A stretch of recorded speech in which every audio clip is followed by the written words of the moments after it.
മഹാത്മാഗാന്ധി വിഭാവനം ചെയ്ത ഗ്രാമസ്വരാജ് അതിൻ്റെ പ്രവർത്തനങ്ങൾ ഇന്നത്തെ സാധാരണ ജനങ്ങളിലേക്ക് എത്തിക്കുവാനും ഗാന്ധിയുടെ ആ സ്വപ്നം സാക്ഷാത്കരിക്കുവാനും വേണ്ടി പ്രവർത്തിക്കുന്ന ഒരു സ്ഥാപനമാണ് മിത്രാനികേതൻ.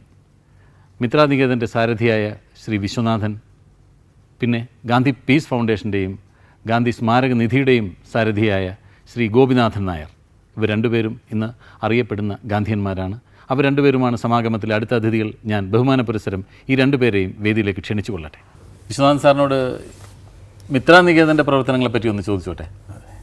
എന്തൊക്കെയാണ് ഇപ്പോൾ ഈ മിത്രാനികേതൻ ചെയ്തുകൊണ്ടിരിക്കുന്ന പ്രവർത്തനങ്ങൾ എന്തൊക്കെയാണ്? മിത്രനികേതൻ കഴിഞ്ഞ ഏതാണ്ട് 50 വർഷമായിട്ട് കൂടുതലും വിദ്യാഭ്യാസ വികസന പ്രവർത്തനങ്ങൾക്ക് ഊന്ന് കൊടുത്താണ് പ്രവർത്തിക്കുന്നത്. ഏത് രീതിയിലുള്ള വിദ്യാഭ്യാസ? സാധാരണ രീതിയിലുള്ള വിദ്യാഭ്യാസമാണ് എങ്കിലും പ്രായോഗിക വിദ്യാഭ്യാസത്തിന് കൂടി ഊന്നൽ കൊടുത്തുകൊണ്ട് ഉള്ള ഒരു സംവിധാനം. കൃഷിയെപ്പറ്റിയും കൃഷി, കൈത്തൊഴിൽ ഇതെല്ലാം അടിസ്ഥാനപരമായി പരിശീലിക്കാനുള്ള സൗകര്യം കുട്ടികൾക്ക് കൊടുക്കുന്നുണ്ട്. ഗ്രാമത്തിൻ്റെ വികസനം തന്നെയാണ് ലക്ഷ്യം. അതെ. അതിന് ഒരു വ്യത്യാസം, സാധാരണ ഉള്ള പാഠ്യക്രമം അത് മിനിമമായിട്ട് ഞങ്ങൾ സ്വീകരിച്ചിട്ടുണ്ട്. അതിൻ്റെ കൂടെ മറ്റുള്ള പ്രവർത്തനങ്ങളും കൂടുതലായി സംഘടിപ്പിച്ചിട്ടുണ്ട്. ഗോപിനാഥൻ സർ, ഈ ഗാന്ധി പീസ് ഫൗണ്ടേഷൻ്റെ ഇപ്പോഴത്തെ ഒരു പ്രവർത്തനങ്ങൾ എന്തൊക്കെയാണ്? ഗാന്ധി പീസ് ഫൗണ്ടേഷൻ ആദ്യം മുതലേ ഗാന്ധിജിയുടെ ആശയങ്ങൾ ശരിയായി പ്രചരിപ്പിക്കുന്നതിന് വേണ്ടിയുള്ള പരിപാടികൾ, വിശേഷിച്ച് വിദ്യാർത്ഥികൾ, യുവജനങ്ങൾ ഇവരുടെ ഇടയിൽ, അധ്യാപകരുടെ ഇടയിൽ ആ പരിപാടിയാണ് മുഖ്യമായി നടത്തുന്നത്. അതിലൂടെ ഒരു ഊന്നൽ കൊടുക്കുന്നത് സമാധാനപരമായ, അഹിംസാത്മകമായ, സത്യനിഷ്ഠമായ ഒരു പ്രവർത്തന ശൈലി കൂടി മനസ്സിലാക്കിക്കാൻ ശ്രമിക്കും. അടിസ്ഥാനപരമായിട്ടാണ് ഗാന്ധിജിയുടെ തത്വം മുഴുവൻ തന്നെ പഠിപ്പിക്കുന്നത്. അതിൻ്റെ കൂടെ ഇങ്ങനെയുള്ള പരിപാടിയുണ്ട്. ഇതിലേക്ക് യുവതലമുറ എത്രമാത്രം ആകൃഷ്ടരാണ്? എത്രമാത്രം യുവതലമുറ ആളുകൾ ഇതിലേക്ക് കടന്നു വരുന്നുണ്ട്? കടന്നു വരുന്നു എന്ന് പറഞ്ഞാൽ ആളുകൾക്കൊക്കെ താല്പര്യം തന്നെ.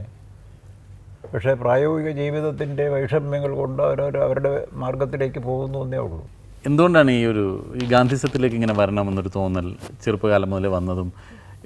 എന്നും പ്രവർത്തനങ്ങളിൽ ആ ഗാന്ധിസത്തെ ഊന്നിക്കൊണ്ട് തന്നെയുള്ള പ്രവർത്തനങ്ങൾ മുന്നോട്ട് പോകാനുണ്ടായ ഒരു സാഹചര്യം എന്തായിരുന്നു? എന്നെ സംബന്ധിച്ചിടത്തോളം ഞാനൊരു വിദ്യാർത്ഥിയായിരിക്കുന്ന കാലത്തെ തന്നെ ചിലപ്പോൾ ഒരു അന്ധമായ വിശ്വാസമെന്ന് വേണമെങ്കിലും പറയാം. ഞാൻ ഗാന്ധിയൻ ആദർശങ്ങളോട് അത്രമാത്രം ഇഴുകി ചേർന്നിരുന്നു. അന്ന് തീരുമാനിച്ചതാണ് എൻ്റെ ജീവിതം ഇത്തരത്തിലുള്ള പ്രവർത്തനങ്ങൾ കൂടി മുമ്പോട്ട് കൊണ്ടുപോകണം. അന്ന് അതിനുവേണ്ടി ഒരു വിദ്യാഭ്യാസ സ്ഥാപനം തിരഞ്ഞെടുത്ത് അവിടെ വിദ്യാഭ്യാസം ചെയ്യണം എന്നുള്ള ആഗ്രഹം ആദ്യമായിട്ട് സേവാഗ്രാമത്തിൽ പോകണമെന്നുള്ളതായിരുന്നു. ആ അവസരത്തിലാണ് ഗാന്ധിജിയെ വെടിവെച്ച്. അതെന്നെ വളരെയധികം വേദനിപ്പിച്ചിരുന്നു. ഞാൻ 2-3 ദിവസം ആശുപത്രിയിൽ തന്നെ ശരണം പ്രാപിക്കേണ്ട ഒരു അവസ്ഥ വന്നു. അതിനുശേഷം ഞാൻ എന്ത് ചെയ്യണം? എനിക്ക് സാധാരണ രീതിയിലുള്ള വിദ്യാഭ്യാസത്തിന് പോകണമെന്ന് ആഗ്രഹമില്ല. അന്ന് എൻ്റെ അഭ്യുദയകാംക്ഷികൾ, ഒന്ന് പൊന്നരാജി ശ്രീധർ, മറ്റൊന്ന് KC പിള്ള സാറെന്ന് പറയും. അവർ തന്നെ തീരുമാനിച്ചു, ഇവൻ ഇവിടുന്ന് വേറെ എവിടെയെങ്കിലും പോയി പഠിക്കട്ടെ, അയാൾക്ക് ഇഷ്ടമുള്ളത്.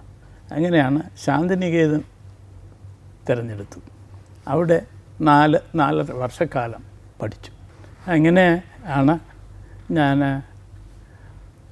ഇവിടം വിട്ട് ഉപരിവിദ്യാഭ്യാസത്തിന് വേണ്ടി അമേരിക്കയിലും അത് കഴിഞ്ഞ് ഇംഗ്ലണ്ടിലും പിന്നെ സ്കാൻഡിനേവിയൻ രാജ്യങ്ങളിലും അങ്ങനെ 3 വർഷം ഞാൻ അവിടെ പോയി കഴിഞ്ഞു. പക്ഷേ എന്നെ വേറൊന്നിനും മാറ്റി നിർത്താൻ സാധിച്ചില്ല. തിരികെ ഒരിക്കലും ആ സംസ്കാരങ്ങളൊന്നും സ്വാധീനിച്ചില്ല. ഇല്ല. പോയി അതുമാതിരി തിരികെ വന്നു. 3 വർഷം സ്ഥാപനം ചെറിയ രീതിയിൽ 56 ഒരു തിരുവോണ ദിവസം ചെറിയ രീതിയിൽ തുടങ്ങി. അത് ക്രമേണ വളർന്നു ഇന്നത്തെ നിലയിൽ ഇന്നിപ്പോൾ 9 വർഷം തികയാണ്.